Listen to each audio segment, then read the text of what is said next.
భగవంతుడిచ్చిన 120 సంవత్సరాల ఆయుర్దాయం దిశగా ఆరోగ్య ఆంధ్రప్రదేశ్ తప్పకుండా ముందుకెళ్తుందని ఆశాభావం వ్యక్తం చేస్తూ నాకు ఇచ్చిన సూచనలను కూడా తప్పకుండా పాటిస్తాను. కొంచెం ఆలస్యంగా ఇచ్చారు మా అచ్చెన్నాయుడు గారు, నేను అది ఫాలో అవుతున్నామండి.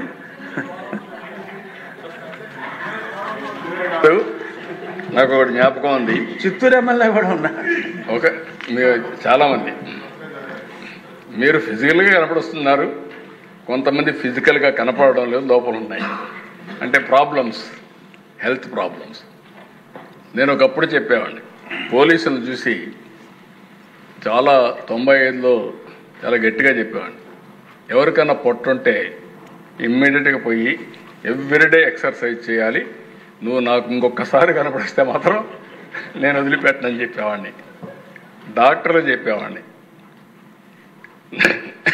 మీరు నాకు ట్రీట్మెంట్ ఇవ్వడం కాదు, డాక్టర్గా నువ్వే నీ ఆరోగ్యాన్ని బాగు చేసుకోమని. చాలామంది డాక్టర్ల దిశ మనకు మెడిసిన్స్ ఇస్తున్నారు. శ్రీనివాస్ ఎక్సెప్షన్, ఎంబీబీఎస్ చేశాడు, ఆరోగ్యంగా ఉన్నాడు ఈ వయసులో కూడా. కంగ్రాట్స్.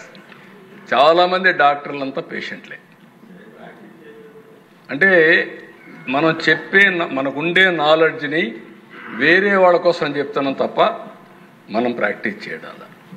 నేను అందుకే మీ అందరికీ చెప్తున్నా, మీరు ఎమ్మెల్యేలు ముందు ప్రాక్టీస్ చేయండి.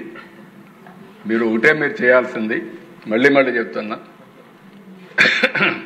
న్యూట్రిషియస్ ఫుడ్ మితంగా తినండి, ఎక్కువ రోజులు ఆనందంగా ఉండండి. ఎందుకంటే ఒకవేళ మనుషులు ఎక్కడ సరిపోదు అది వేరే విషయం, కానీ బ్రతికినంత వరకు ఆనందంగా ఉండాలనేది, ఆరోగ్యంగా ఉండాలని నా కోరిక. నెంబర్ 1. నెంబర్ 2, ఇంటికి పోయి హ్యాపీగా పడుకోండి, నిద్రపోండి. సౌండ్ స్లీప్ వస్తుంది, మంచి హ్యాబిట్స్ ఉంటాయి. బాడీ కూడా ఛార్జ్ కావాలంటే నిద్రపోవాలి.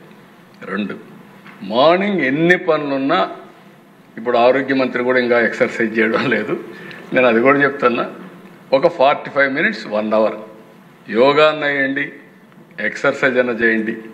మీరు ఏం చేసినా మీకు వదిలిపెడుతున్నా అది కూడా చేయండి. ఎమ్మెల్యేలు నిద్రపోనట్లేదు అంటున్నారు.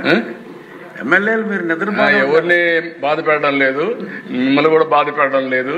మీరు పాత రోజులు వదిలిపెట్టండి. Don't work hard, work smart. మళ్ళీ చెప్తానా, ఇప్పుడు కూడా చెప్తున్నా, ముందు మారుగా మీరు హార్డ్ వర్క్ ఎవ్వరు చేయక్కర్లేదు. ఇప్పుడు అన్ని సెల్ ఫోన్లు వచ్చాయి, వాట్సాప్లు వచ్చాయి, ఏం జరిగింది తెలుస్తూ ఉంది, వర్చువల్ వచ్చేసాయి, ఇన్ఫర్మేషన్ సీమ్లెస్ వస్తూ ఉంది. కట్ చేయాలి. 3వది 4వది చేసే పని పాజిటివ్గా చేయండి. కర్మ కూడా పాజిటివ్ కర్మ చేయండి. ఎక్కువ రోజులు ఉంటాం, పాపులారిటీ ఉంటుంది, మంచి పేరు ఉంటుంది. మళ్ళీ ఎమ్మెల్యేలుగా మీరు గెలిచి వస్తారు. ఇది చేయకపోతే మాత్రం కొంతమంది, నేను ఇప్పుడు అన్ను మళ్ళా మాట్లాడుకుందాం. కాబట్టి దయచేసి అందరూ గుర్తుపెట్టుకోవాల్సిందిగా మరొకసారి కోరుకుంటూ, ఇది ఒక వినూత్నమైన ఆలోచన, మనందరం కలిసి పనిచేద్దామని చెప్పి విజ్ఞప్తి చేస్తూ అందరికీ నమస్కారం. ఈనాటి సమావేశం ఇంతటితో ముగిసింది. తిరిగి రేపు అంటే 24 సెప్టెంబర్ 25 నాడు ఉదయం 10 గంటలకు మళ్ళీ కలుద్దాం.